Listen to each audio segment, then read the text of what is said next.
पूर्वी चंपारण जिला में मौजूद है। पूर्वी चंपारण जिला के चंपारण मीट हाउस के पास में चंपारण मीट हाउस के वो खासियत बा कि चंपारण मीट हाउस पर बिहार के अनेकों जिला से जौन की बा लोग यहाँ मीट खावे खातिर आवेला। और इस सड़क जौन बा ये अपने के मुजफ्फरपुर से डायरेक्ट गोपालगंज गोरखपुर यहाँ तक कि दिल्ली पंजाब तक की सड़क जाला। और एक बगल में जौन की एक छोटा सा चंपारण मीट हाउस जौन की बा खुलल बा।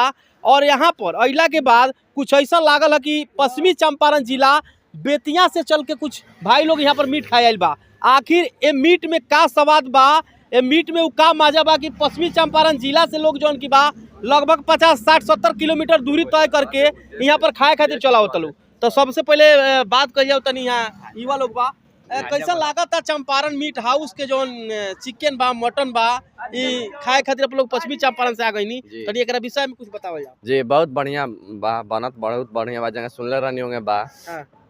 और का कहीं मैंने ये कहीं की बेस्ट बा। हाँ बढ़िया बा, एकदम अच्छा बा, सुंदर बा, बहुत सुंदर बा।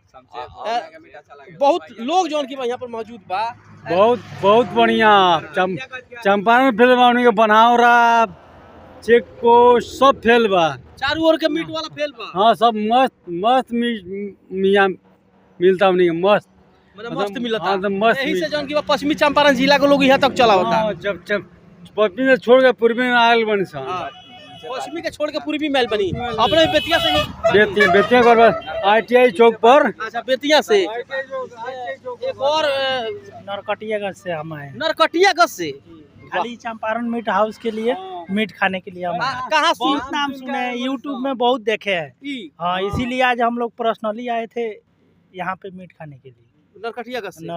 नरकटियागंज के लगभग दूरी यहाँ से 100 किलोमीटर होके के चाहिए, 110 किलोमीटर होके के चाहिए। और वहाँ से चल के का नाम बराऊ?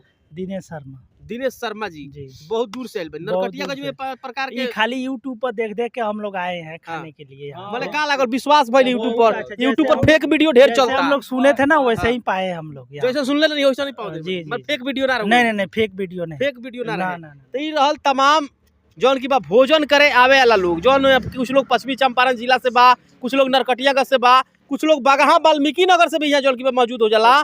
और खास करके बता दी कि जो सारण जिला बा गोपालगंज और सिवान छपरा वहाँ के लोग जौन बा सटीक रास्ता बा, यानी डुमरिया घाट पार करिए चंपारण मीट हाउस के पास पहुँच जाई। तो चंपारण मीट हाउस के जो व्यवस्था जेकर दुकान बा उनकरा से भी कुछ बात कर जाओ। लेकिन कुछ हमने को अनुमान लागल हो शुरुआत में बात है यहाँ पर तो बताओ था कि हर एक दिन लगभग 45 से 50 किलो जौन की बा यहाँ पर मीट के खपत बा। आज मंगलवार दिन बा, अधिकांश लोग जौन की बा ना खाला, ओकरा बावजूद भी पता कल गई तो लागल पता कि यहाँ लगभग अभी तक 25 kg जौन की बा यहाँ पर मीट खपत हो चुकल बा। अभी हमारा लागत था कि और भी कुछ लोग आई यहाँ पर चिकन खाए खातिर। तनी यहाँ के बनावट भी देखल जाओ। एक छोटा सा ई ढाबा बा जहाँ पर जगह के काफी पर्याप्त मात्रा में कमी भी लगता, लेकिन ऐसा छोटा सा दुकान में इतना दूर दूर से लोग आके मीट खाता। तो एक विषय में कुछ जानल जाओ। यहाँ पर चावल तैयार बा बन के, कुछ और छोटा सा ही एथी में एकरा का तैयार कर देता। स्टू है, स्टू खोसी का है, खुशी का मटन है। कैसे केजी यहाँ पर मिलेला? 1000 रुपए किलो है। 1000 रुपए केजी बना के। मीट चावल है 130 रुपया, 3 को पीस मिलेगा, 1 प्लेट चावल मिलेगा। कितना? 3 को पीस मिलेगा, 1 प्लेट चावल 130 रुपया। 130। कहाँ से लोग आवत तारा लोग के पास? यहाँ पर तो आदमी आता है जैसे खजूरिया से आता है और मोहम्मदपुर से आता है और क्या बोलते सेरिया बदराहा, सिसवा पटना, कटहरी बाजार, केसरिया, पंसलवा, लाला छपरा। कहाँ के मतलब कारीगर के द्वारा ये मीट तैयार करावल जाला?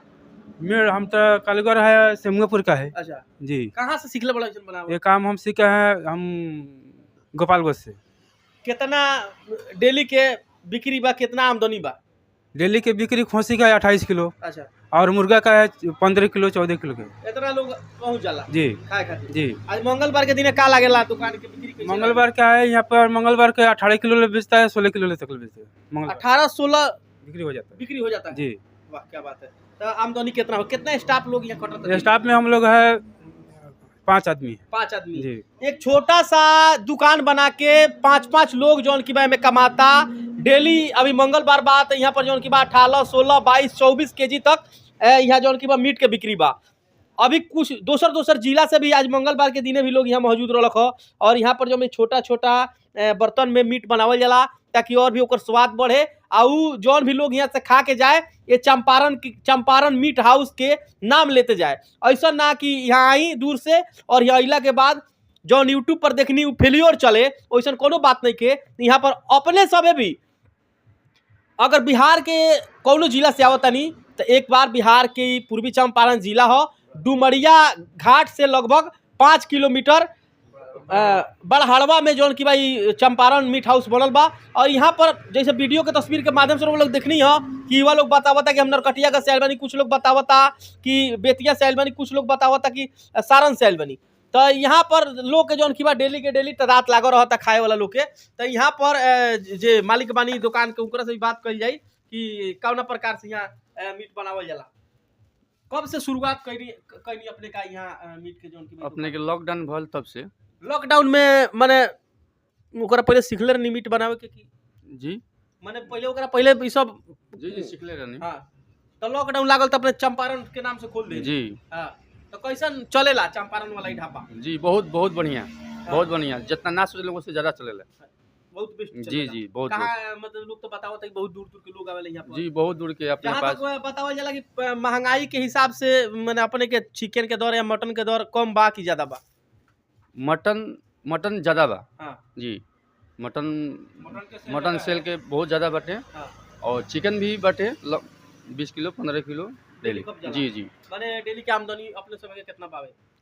आमदनी के तो मतलब कितना बताइए, मतलब हंडी 1000 रुपया सोच लीजिए ना, 40 किलो 45 किलो सेल होता है। हाँ। और आमदनी जोड़ लीजिए। माने ओकरा संगे संगे माने और भी कोनो प्रकार के यहाँ पर जौन की बा व्यंजन सीख ताश खांसी के मुर्गी के और पानी मीट जी, हंडी मटन चाय एक क्वालिटी की, और पेड़ा बहुत बेस्ट बनता है। बेस्ट क्वालिटी जी, जी। पेड़ा भी यहाँ पर बनेला। पहले आते आते हम भी यहाँ पर चाय पीनी है, चाय पियला पर लागल कहीं ना कहीं कि चंपारण के सुगंध में रहलक हो, चंपारण के स्वाद में मिलत रहलक हो। और चंपारण मीट हाउस जो नाम बा ये काफी बेहतरीन नाम रखल बा, काहे कि जहाँ चंपारण बा वो एकदम चीज सही होकबही करी। तो चाय पीला के बाद लागल हो कहीं ना कहीं कि वाकई में चंपारण मीट हाउस में दम बावे, चंपारण मीट हाउस में वाकई में दम बा। काहे कि चाय पीला के बाद स्वाद अपना चंपारण लेकर लागल हो, अपन भोजपुरी खानी लागल हो, तो बहुत अच्छा लागल हो। अपने लोग भी अगर हमारा वीडियो को देखता नहीं तो थोड़ा शेयर करी लोग, ताकि तमाम लोग के पास तक वीडियो पहुंचावल जाओ और सब लोग देखो। आ जे भी दोसर जिला या दोसर राज्य से यहाँ आवता तो अपने लोग के भी अगर चिकन खाए के, मटन खाए के, ताश खाए के, सीख खाए के अगर अपने शौकीन बनी तो अपने सिर्फ एक ही नाम चंपारण मीट हाउस के पास पहुंची, जहां पर अपने को मिली बेहतर क्वालिटी और बिल्कुल सस्ता दर में। और यहाँ जब अपने खा के जाए तो हर दम फिर यहीं पर आए। जय हिंद, जय भारत, जय भोजपुरी।